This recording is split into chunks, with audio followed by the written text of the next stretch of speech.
Hablar muy rápido es una variante. Repetir sonidos, alargar sonidos, bloquear sonidos es una variante. Hablar con una velocidad de habla tan intensa, tan acelerada, que no permite que yo pueda hablar claro, es una variante. Entonces, lo ideal es que si observamos que nuestros hijos están teniendo diferencias en el habla, que sea un descarte para poder definir si recibe o no recibe ayuda en un momento determinado. ¿Cómo pueden los padres de familia diferenciar o cuál es esa barrera? ¿Cuál es el corte para poder definir si tiene un problema? Normal a ya tener tartamudez. Ya, perfecto. La adquisición del lenguaje y el habla se consolida hasta antes de los 6 años. Por eso es que las neurociencias apuntan a que deberíamos recibir ayuda temprana antes de los 6 años para poder reorganizar el habla. En el paradigma que CEPAL maneja, CEPAL es el Centro Peruano de Audición y Lenguaje, nosotros armamos triadas, es decir, no es solamente la familia, es la escuela, es el propio terapeuta, todos trabajando en función a los mismos principios básicos con la persona que tiene riesgo de tartamudez, que puede ser leve, que puede ser moderada, que puede ser severa. Entonces, ¿cuáles pueden ser algunos indicadores o algunas cuestiones que el papá desde su casa se puede dar cuenta? Claro. De repente, el niño va a contar y entonces está repitiendo, pero hay aumento de volumen y hay aumento de frecuencia. Y la voz no le sale. El niño que empieza a alargar sonidos. Y yo me fui al parque.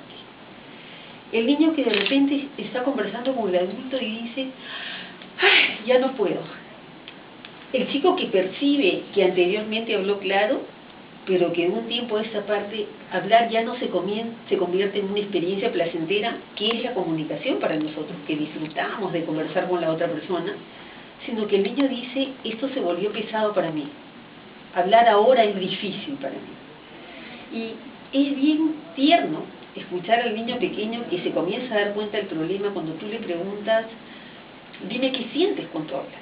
Y el chico te dice, yo siento que hablo cortadito. Mi habla se rompe, te dice, el habla se le rompe.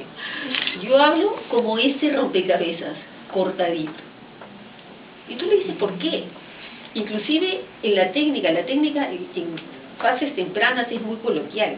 O sea, le vamos a decir al niño, primero, tus ojos son preciosos y siempre vamos a buscar el contacto visual con la otra persona. Y las técnicas que usamos con un niño que tiene riesgo de ser tartamudo serían muy buenas para todos los niños en general también. El hablar pausado, el respetar el turno de la otra persona, el hablar con una voz suave sin hacer esfuerzo, el mirar a los ojos permanentemente a la persona con la que yo me comunico, el utilizar gestos que acompañen el habla, el procurar no tener tanto esfuerzo al hablar o gritar, por ejemplo. Entonces, es bien interesante porque tú puedes darles la oportunidad de que ellos sean fluentes con principios muy básicos. No es una cuestión tan extraña, pero, y esta pregunta se la lanzamos un poco a los papás, ¿no? Nosotros estamos acostumbrados a tener una vida rápida y a procurar hacer varias cosas en simultáneo que puede resultar contraproducente para el niño que los hermanos mayores que no tengan esa dificultad y a veces suele que lo molestan o no, y les hacen el bullying. Ajá, en casa. Bueno, en realidad cuando nos encontramos con personas que afrontan la dificultad de una manera diferente, es muy importante el rol del adulto. El rol del adulto para decir que él habla diferente, pero que si recibe un apoyo específico y consigue un buen tratamiento, probablemente va a revertir la dificultad si es que es pequeña. Y para mí es muy importante hacer alianzas con los hermanos y decirle al hermano, si tú lo ayudas, si tú lo escuchas, si tú no lo interrumpes, si tú lo acompañas, si tú alientas su habla, porque tú lo quieres mucho y quieres lo mejor para él va a estar mucho mejor. Entonces, hay algunos principios básicos que podemos trabajar desde la casa. De pronto decirle a los papás, conversa con tu hijo, pero habla con tu hijo de corazón, míralo a los ojos, ponte a la misma altura que él. O sea, no es, le voy a hablar a él, voy a hablar con él, y eso tiene una connotación distinta desde el lenguaje. Cuando yo hablo contigo estamos en el mismo nivel, tenemos la misma posibilidad de intercambio. Cuando yo te hablo a ti es vertical, yo te doy una consigna y yo me voy. Entonces necesitamos hacerlos partícipes de eso. Conversar respecto a la importancia desde todos los principios básicos. Cuando el niño almuerza y no ve televisión. No almuerza y está jugando.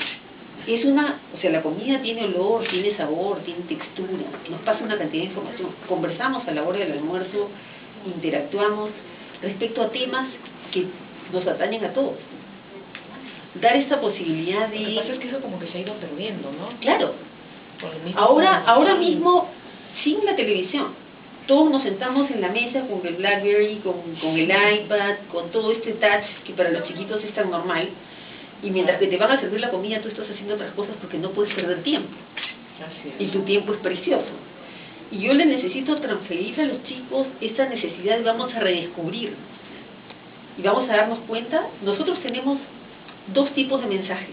El verbal, que es aquel mensaje donde el niño con tartamudez tiene fallas, y el mensaje gestual, que es el que tú me pasas y yo te miro a los ojos y sé si estás contenta, si estás fastidiada, si es oportuno o no tienes tiempo, y inclusive someterlo a estas situaciones en las que tú te das cuenta que el niño no está contento y el niño siente y percibe que el ambiente le resulta adverso.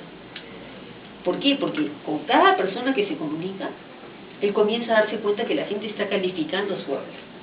Y él sabe que su habla no califica. Eso influye en su autoestima. Por supuesto. ¿Necesitan un colegio especial ellos? Mira, qué interesante tu pregunta, Sandra.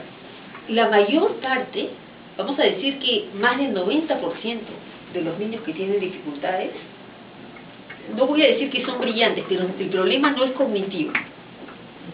No tienen ningún problema de aprendizaje y no tienen tampoco un cociente intelectual menor que el resto de los chicos. Lo que ocurre es que el lenguaje es arbitrario y en el sesgo del lenguaje, quien es un buen comunicador, quien es más expresivo, quien habla muy bien, generalmente nosotros lo tildamos como es brillante, la persona es mucho más inteligente.